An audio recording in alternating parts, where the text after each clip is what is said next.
メロディーは音というふら作るブレスのできない歌は誰も。 What is going on, you guys? It's yours truly, the Ryo Sakurai here, and it is like 3:37 in the morning, and I honestly just had an opinion. Well, not an opinion, but like an epiphany about something. You know, back in the day, I watched a lot of cartoons when I was a kid, but one of the main things other than Pokemon that really caught my eye was Beyblade. Like, I remember the first time I watched Beyblade, the very first episode, I was trying to figure out what the heck was going on, what even is this?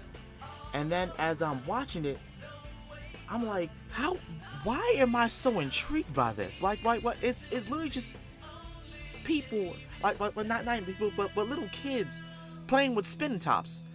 Like they did that back in the day, where it was this big old round spinning top, and all you had to do was do it like the fingers. I don't know. I guess it was because of the fact that at this point, with this series, they had like a gear, like a little trinket, and you could rip a cord out, and it would just start spinning. Like, I think that was the thing that actually got me to really like Beyblade, to really enjoy Beyblade. So, of course, now that we're going to be talking about Beyblade, I'm just going to give y'all the good summary for those who didn't know the kind of Beyblade that people like me grew up watching. So there's this kid named Tyson, right? And his passion is not girls.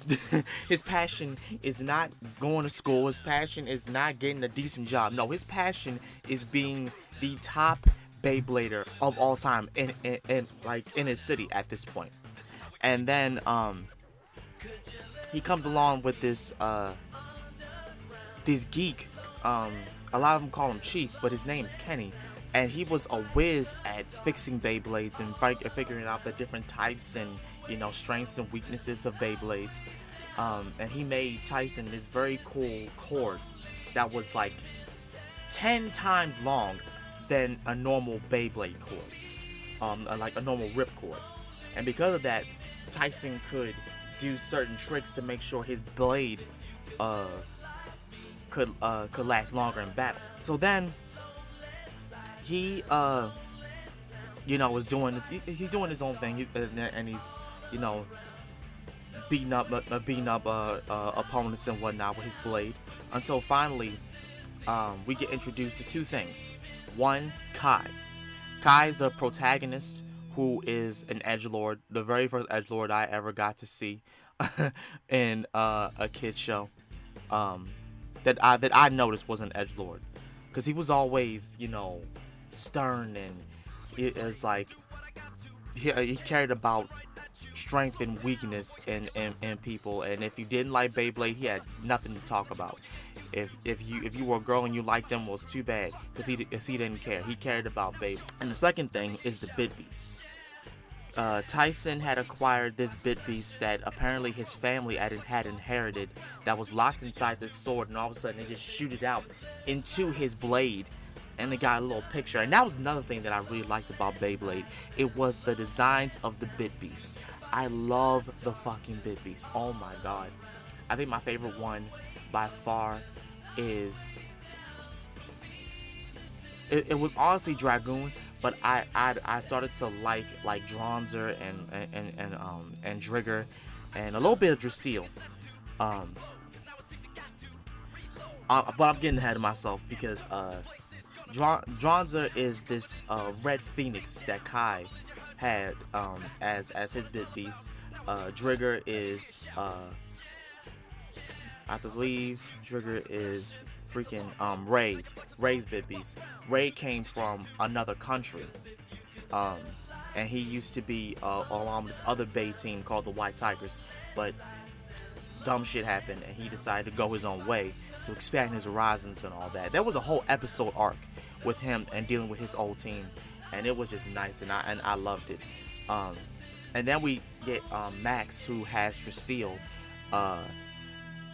A lot of these Beybladers acquired these Bit Beasts for some unknown reason in the beginning of this season, and it was just dope to see because you got to see different Beybladers from different countries and different places, and they will go in these championships, the championship tournaments, and you will see these crazy looking Beyblades, these crazy looking things. There was one Beyblade that was made that at the Bay Ring was made out of wool, and you would think that that would be a dumb concept, but no, it actually turned out to be a strategy involved in a match. I'm like, what? What are you talking about? It's literally wool. If a Beyblade gets caught by it, it's stuck. But no, it turns out that it slows down the steam of the Beyblade. I'm like, what? What? What are you talking about? But as the series goes on, we start to see a lot more Bay teams and evil teams and whatnot, and then we got to see a lot more dope looking Bit Beasts. I remember I used to love watching I forget what this one kid name is, but he had this Bit Beast called Wyborg, and I loved that Bit Beast. Oh my god, that Bit Beast looks so good, so good. But as time went on, Beyblade kept going on to season 2, to season 3, and then we got Beyblade V-Force, which was a little update, but they made it look like Tyson and the others just like de-aged themselves because they looked smaller than what they were in the first season. And that series was good. I enjoyed that series, Beyblade V-Force. That was a nice series. And then we traveled along into Beyblade Revolution, which was, I want to say, the prime season of Beyblade because everything was happening. People got so emotional, it turned the people started crying in this season, and it was crazy. We found out that Tyson had a brother. We see his father in a lot of these seasons. I'm trying to figure out. Oh yeah, and then Tyson's grandpa. Tyson's grandpa is the funniest character ever, and he was so freaking dope because this season, well, not the season, but the show was based from being in Japan. Everything is Japan based, and his grandfather had a dojo where you could train, do kendo training. And he literally, gave advice and was there for Tyson when his father wasn't there. His father was apparently doing some type of archaeological thing about Bit Beasts. And we found that out in Beyblade V-Force because they express a lot about the Bit Beasts and where they came from and how this happened, how all this stuff happened. Beyblade G Revolution was basically, I want to say, the climax about everything, about like the love of Beyblade and the competition and all that. And also, in a spoiler alert for all y'all who didn't know this, the teams, the Blade Breakers, they were called the Blade Breakers. In G Revolution, they had split up into separate teams. They each one of them went their own way, but Tyson had a hard time letting go. I remember that part. And then we got to meet Max, who had Strata Dragoon, which was awesome. I love Strata. I think I actually have Max's Beyblade, I think, still, if I didn't get rid of it. But yeah, it was a white dragoon, and I loved it. And the bitch had wings. Some bitch had wings. I was like, yes, give me more of that.